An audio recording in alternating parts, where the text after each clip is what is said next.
press the bell icon on the YouTube app and never miss another update. Hi guys, నా పేరు సందు, మీరు చూస్తున్నారు సatelugutechzone. సో ఫ్రెండ్స్, ఈరోజు మనం ఈ వీడియోలో ఏంటంటే ఆల్రెడీ మన ఛానల్లో ఒక 1 వీక్ బ్యాక్న నేను మీకు Realme 9 Pro మొబైల్ యొక్క డీటెయిల్ అన్బాక్సింగ్, దాని యొక్క కెమెరా రివ్యూ, ఆ వీడియోస్ అన్ని కూడా మన ఛానల్ని పోస్ట్ చేశాను. సో ఒకవేళ మీరు చూడకపోతే పైన కార్డ్స్లో కింద డిస్క్రిప్షన్లో వాటి లింక్స్ అయితే పెడతాను అనమాట. సో వెళ్ళైతే చెక్ చేయండి, ఆ వీడియోస్ అన్ని డీటెయిల్గా చెప్పాను. సో 20,000 రూపీస్ ప్రైస్ బడ్జెట్లో ఎవరైనా ఒక 5G స్మార్ట్ ఫోన్ కొనుక్కోవాలన్నప్పుడు ఇది కూడా చాలా మంది కన్సిడర్ చేస్తారు. సో అటువంటి వాళ్ళు ఖచ్చితంగా ఆ వీడియోస్ని అయితే చూడండి. సో దేంట్లో ఈ ఫోన్ తోపు, దేంట్లో ఈ ఫోన్ వరస్ట్ అని చెప్పేసి నేను క్లియర్గా అన్బాక్సింగ్ వాటిలో అక్కడక్కడ చెప్పుకుంటా వచ్చాను. మీరు చూడకపోతే ఆ వీడియోస్ని అయితే చెక్ చేయండి. సో ఈ వీడియో నేను మీకు ఏంటంటే డీటెయిల్ రివ్యూ, అంటే ఈ ఫోన్కి సంబంధించిన డీటెయిల్ ప్రోస్ ఏంటి, డీటెయిల్ కాన్స్ ఏంటి ఎలా ఉండబోతున్నాయి, అండ్ ప్రతి కేటగిరీలో దీని ఒక పర్ఫార్మెన్స్ ఎలా ఉంటుంది అనే గురించి డీటెయిల్ అయితే మాట్లాడతాను. సో ఇందులో మనకి ఏంటంటే ఎటువంటి స్పెసిఫికేషన్స్ కానీ వాటి గురించి అయితే చెప్పాను, బికాస్ ఆఫ్ ఆల్రెడీ అన్బాక్సింగ్లో డీటెయిల్గా అయితే ఎక్స్ప్లెయిన్ చేశాను. సో మళ్ళీ అక్కడ చెప్పి ఇక్కడ చెప్పి ల్యాక్ చేయడం నాకైతే ఇష్టం లేదు. సో కాబట్టి నేను మీకు దీంట్లో ఏంటంటే ఓన్లీ రివ్యూ, అంటే స్ట్రైట్ టు ద పాయింట్, మనకి ప్రతి కేటగిరీలో దీని పర్ఫార్మెన్స్ ఎలా ఉందని దాని గురించి డీటెయిల్గా మాట్లాడి ప్రోస్ అండ్ కాన్స్ అయితే చెప్తాను అనమాట. సో టాపిక్లోకి వెళ్ళే ముందు మీరు మన ఛానల్ ఫస్ట్ టైం విజిట్ చేస్తున్నట్లయితే కింద రెడ్ కలర్ సబ్స్క్రైబ్ బటన్ దాన్ని క్లిక్ చేసి సబ్స్క్రైబ్ చేసుకుని అలాగే పక్కన బెల్ ఐకాన్ ట్యాప్ చేసి యాక్టివేట్ చేసుకోండి. ఎందుకంటే నేనే వీడియో పెట్టా మీకు నోటిఫికేషన్ అయితే వస్తుంది. అదేవిధంగా వీడియో చూసిన ప్రతి ఒక్కరు ఖచ్చితంగా వీడియో అయితే లైక్ చేయండి, ఎందుకంటే మీరు చిన్న బూస్ట్ అప్ ఇటువంటి మరెన్నో వీడియోస్ అనేవి మీ ముందు తీసుకొస్తాం. సో ఫస్ట్ ఆఫ్ ఆల్ మనకి ఈ మొబైల్ యొక్క డీటెయిల్ రివ్యూలో మనకి డిస్ప్లే గురించి మాట్లాడుకుందాం. ఇందులో మనకి 6.6 ఇంచెస్ డిస్ప్లే అయితే ప్రొవైడ్ చేశారు. ఇది మనకి IPS LCD 120 హెర్ట్జ్ రిఫ్రెష్ అయితే తీసుకొచ్చారన్నమాట. టచ్ సాంప్లింగ్ అయితే దీనిలో మనకి 240 హెర్ట్జ్ అయితే ఉంటుంది. వీళ్ళు మనకి మేజర్గా తీసుకొచ్చిన డ్రాబ్యాక్ ఏంటంటే దీనిలో IPS LCD డిస్ప్లే తీసుకురావడం జరిగింది. సో 20,000 రూపాయల ప్రైస్ బడ్జెట్లో మనకి ప్రతి ఒక్క స్మార్ట్ ఫోన్ కంపెనీ మనకి మాక్సిమం మనకి AMOLED స్క్రీన్స్ అయితే తీసుకొస్తాయి. బట్ మనకి వీళ్ళు దీంట్లో IPS LCD తీసుకొచ్చారు. సో ఇది ఒక డ్రాబ్యాక్ అని చెప్పొచ్చు.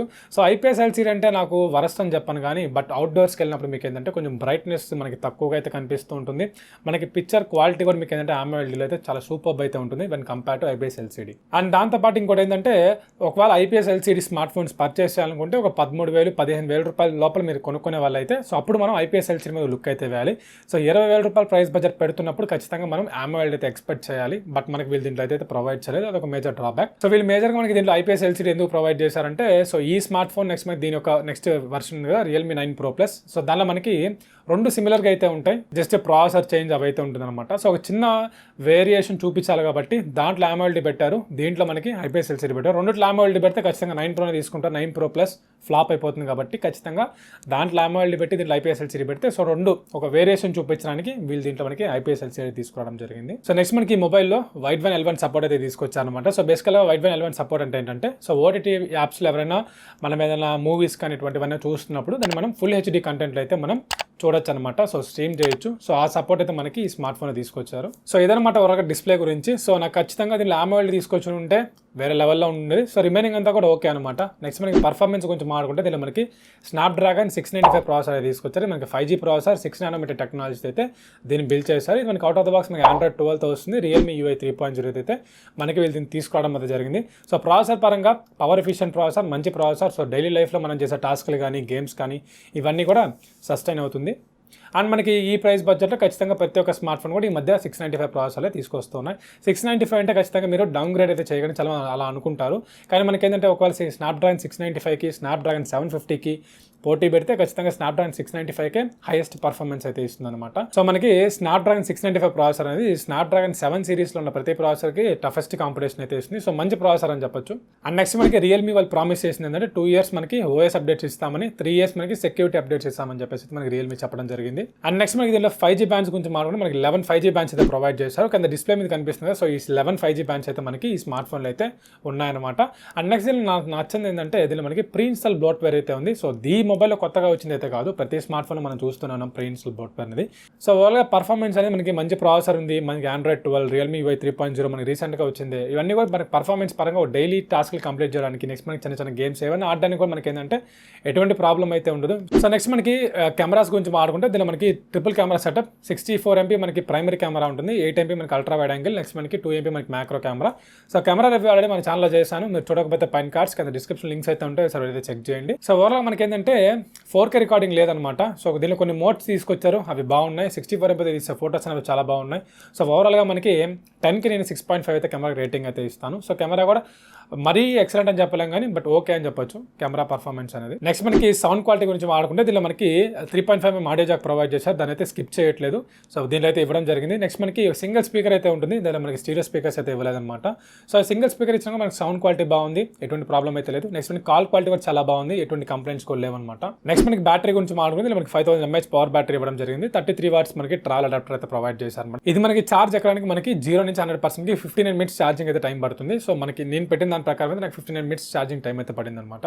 సో ఓవర్గా ఈ యొక్క యూసేజ్ గురించి మాట్లాడుకుంటే మనకి 1 day తరోగా అయితే మనం దీని యొక్క బ్యాటరీ లైఫ్ అయితే ఎక్స్పెక్ట్ చేయొచ్చు. ఎందుకంటే మనకి స్నాప్డ్రాగన్ 695 అనేది పవర్ ఎఫిషియెంట్ ప్రాసెసర్. సో మనకి మంచి పర్ఫార్మెన్స్ అయితే ఇస్తుంది కాబట్టి మనం ఒక తరోగా ఒక రోజంతా మనం ఈ స్మార్ట్ ఫోన్లో అయితే బ్యాటరీ అయితే ఎక్స్పెక్ట్ చేయొచ్చు. సో నెక్స్ట్ మనకి ఈ Realme 9 Proలో ఉండే మేజర్ ప్రోస్ కాన్స్ నేను గమనించినవి అయితే ఇప్పుడు నేను అయితే షేర్ చేసుకుంటాను. అందులో మనకి ఫస్ట్ ప్రోస్ గురించి చెప్పుకుందాం. దీనిలో మనకి 120 Hz రిఫ్రెష్ రేట్ తీసుకొచ్చారు. సో అదొక మంచి విషయం. సో మనకి స్వైపింగ్ అప్పుడు కానీ మంచి ఎక్స్పీరియన్స్ అయితే ఇస్తుంది. నెక్స్ట్ మనకి 33 watts ఛార్జింగ్ అడాప్టర్ అయితే ప్రొవైడ్ చేశారు. సో 20,000 రూపీస్ ప్రైస్ బడ్జెట్లో ఉన్న ప్రతి స్మార్ట్ ఫోన్ కూడా మనకి 33 watts అయితే ప్రొవైడ్ చేస్తున్నారు. అది మంచి విశేషం అని చెప్పుకోవచ్చు. నెక్స్ట్ మనకి దీనిలో ఇచ్చిన ప్రాసెసర్ మంచి ప్రాసెసర్ స్నాప్డ్రాగన్ 695 అండ్ దాంతోపాటు సాలిడ్ బ్యాటరీ లైఫ్ ఉంటుంది. ఎందుకంటే మనకి మంచి పవర్ ఎఫిషియెంట్ ప్రాసెసర్ ఉంది కాబట్టి మనకి బ్యాటరీ లైఫ్ కూడా మంచిగా అయితే ఎక్స్పెక్ట్ చేయొచ్చు. నెక్స్ట్ మనకి దీనిలో 5G బ్యాండ్స్ 11 అయితే ఉన్నాయి, ఇది ఒక మంచి విషయం. దాంతోపాటు మనకి దీనిలో క్యారియర్ అగ్రిగేషన్ సపోర్ట్ కూడా మనకి స్మార్ట్ ఫోన్ తీసుకోవడం జరిగింది. నెక్స్ట్ మనకి దీంట్లో వైడ్ వైన్ L1 సపోర్ట్ అయితే తీసుకొచ్చారు. సో ఓటీటీలో ఎవరైతే ఈ మధ్య రీసెంట్ ఎక్కువ మూవీస్ అవి చూస్తుంటారు కాబట్టి వాళ్ళందరూ కూడా ఈ యొక్క ఫీచర్ అనేది చాలా బాగా ఉపయోగపడుతుంది. నెక్స్ట్ మనకి 3.5mm ఆడియో జాక్ మిస్ చేయలేదు. సో దాన్ని కూడా దీనిలో అయితే మెన్షన్ చేశారు. అండ్ దాంతోపాటు దీన్ని మనకి డైనమిక్ ర్యామ్ అయితే మనకి వీళ్ళు తీసుకోవడం జరిగిందనమాట. సో దీన్ని మనం 5GB వరకు ర్యామ్ అయితే బూస్ట్ చేసుకోవచ్చు అనమాట. అదొక మంచి విశేషం.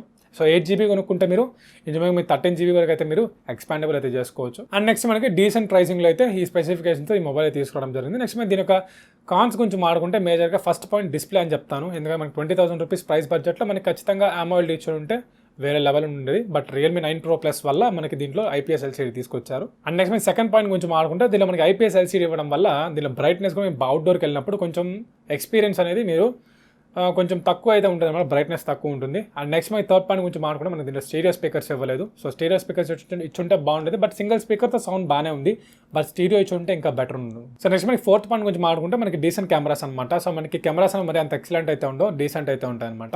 అండ్ నెక్స్ట్ మనకి దీంట్లో ప్రిన్సల్ బ్లోట్వేర్ అయితే వస్తుంది. సో అది కూడా నాకు నచ్చలేదు. సో అది కూడా ఒక పాయింట్ అని చెప్పొచ్చు.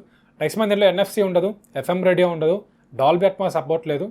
అండ్ దీనిలో మనకి ఎటువంటి నోటిఫికేషన్ ఎల్ఈడీస్ కూడా మన దీనిలో వీళ్ళైతే ప్రొవైడ్ చేయలేదన్నమాట.